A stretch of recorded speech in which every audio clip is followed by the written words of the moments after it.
पता है कि कोविड-19 की वजह से अल्लामा इकबाल ओपन यूनिवर्सिटी ने एक ईटीए सिस्टम लॉन्च किया, जिसकी बेस पे स्टूडेंट्स को असेसमेंट्स दी गई हैं जो कि उन्हें टिल 20 जुलाई सबमिट करवानी है।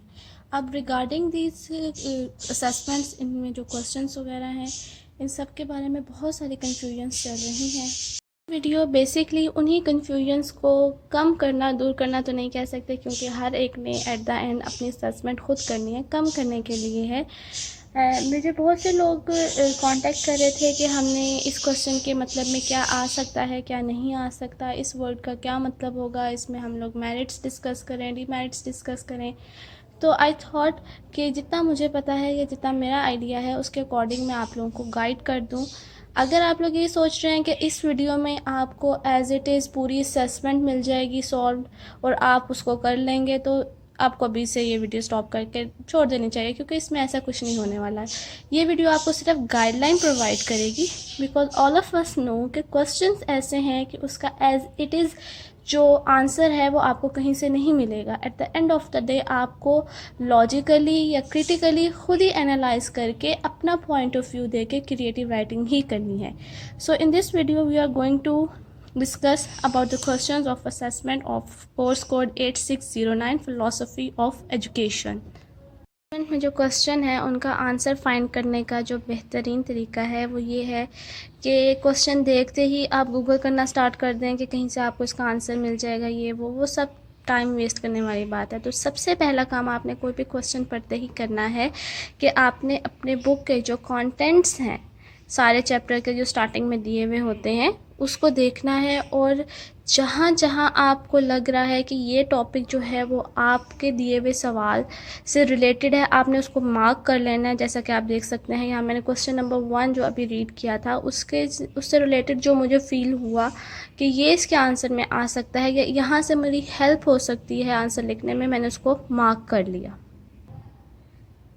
चूँकि ये हमारा जो कोड है ये 3rd सेमेस्टर का है, तो आप लोग जो हैं वो 1st और 2nd सेमेस्टर्स में पेपर अटैम्प्ट कर चुके हैं, तो आप लोगों को आइडिया है कि हम जो है AIOU का जब भी कोई पेपर अटैम्प्ट करते हैं तो स्टार्टिंग में थोड़ा सा हम लोग इंट्रोडक्शन दे देते हैं टॉपिक का। तो टॉपिक के इंट्रोडक्शन लिखने के लिए मैंने पेज नंबर 2 से कि फ़िलासफ़ी होती क्या है उसके बारे में 3 से 4 लाइंस अंडरलाइन की हुई हैं, जैसा कि आप देख सकते हैं। अब चूँकि हमारा सवाल ऐसा है कि हमने ये देखना है कि फ़िलासफ़िकल थॉट्स जो हैं वो एजुकेशन सिस्टम की डेवलपमेंट में कैसे काम करते हैं, तो इसलिए मुझे पहले फ़िलासफ़ी और एजुकेशन के दरमियान का रिलेशनशिप बिल्डअप करना है। आप देख सकते हैं जैसे मैंने हेडिंग्स दी हुई हैं। अब चूँकि मैंने इस हेडिंग्स पे सारी इस वीडियो बनाई, तो डेफ़िनेटली मैं ये हेडिंग्स चेंज करने वाली हूँ।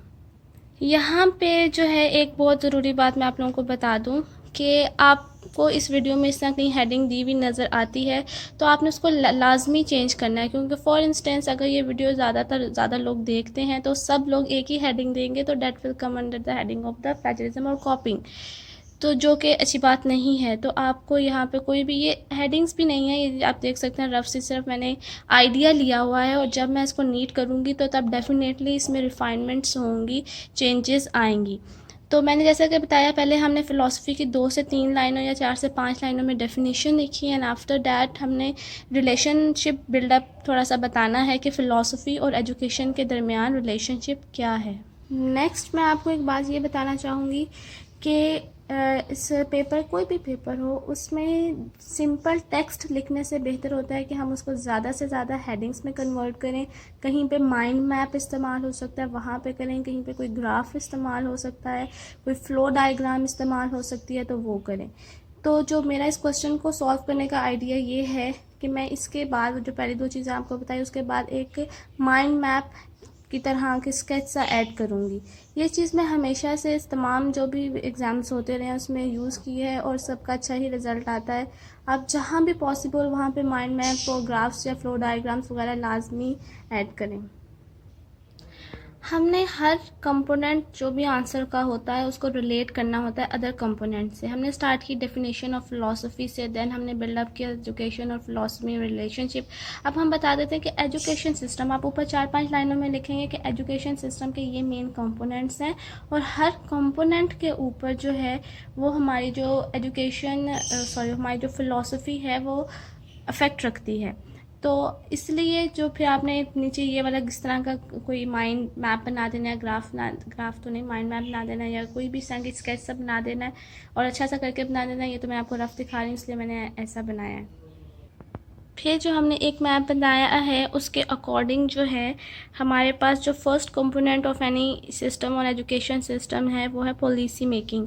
तो यहाँ पे आपने फिर बड़ी हेडिंग जो मेन हेडिंग है वो देनी है role of philosophy in making education policy, इस तरह का कुछ करके आपने उसकी हेडिंग दे देनी है। बाकी आप देख सकते हैं कि किस तरह मैंने इसको हेडिंग्स में डिवाइड किया है और तकरीबन पॉलिसी मेकिंग में जो फ़िलासफ़ी का रोल है उसमें मेरी 10 हेडिंग्स बनी है, लेकिन अगेन मैंने चूँकि ये यहाँ पे शो अप कर दी हैं तो मैं इन हेडिंग्स को चेंज करूँगी। ये बार बार मैं इसलिए कह रही हूँ कि आपने एज इट इज़ नहीं लिखना, क्योंकि ये कॉपी वगैरह चीज़ में आ जाएगी और जब 10, 20, 30 असाइनमेंट्स एक जैसे जाएंगे तो डेफिनेटली वो इम्पैक्ट नहीं रहेगा। तो आपने हर चीज़ को अपना एक क्रिएटिव टच ज़रूर देना है।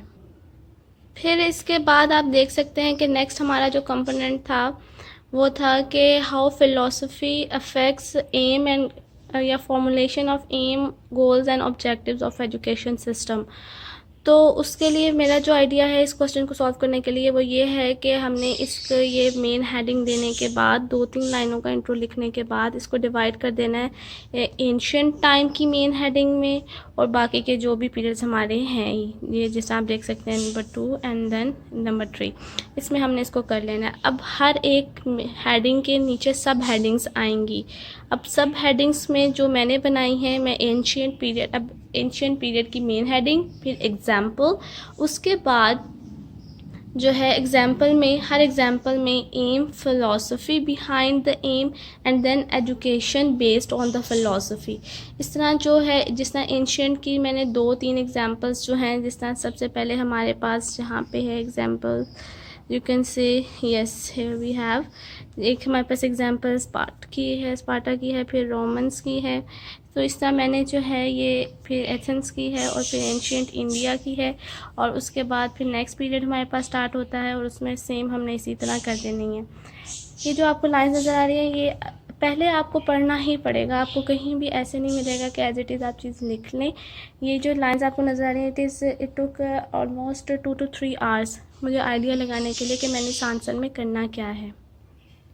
फिर नेक्स्ट हमारे पास जो कंपोनेंट है वो करिकुलम का है। तो फ़िलासफ़ी एंड करिकुलम की कुछ इस तरह मैंने हेडिंग्स बनाई हैं जो कि आप देख सकते हैं और इसको आप मज़ीद बेहतर कर सकते हैं।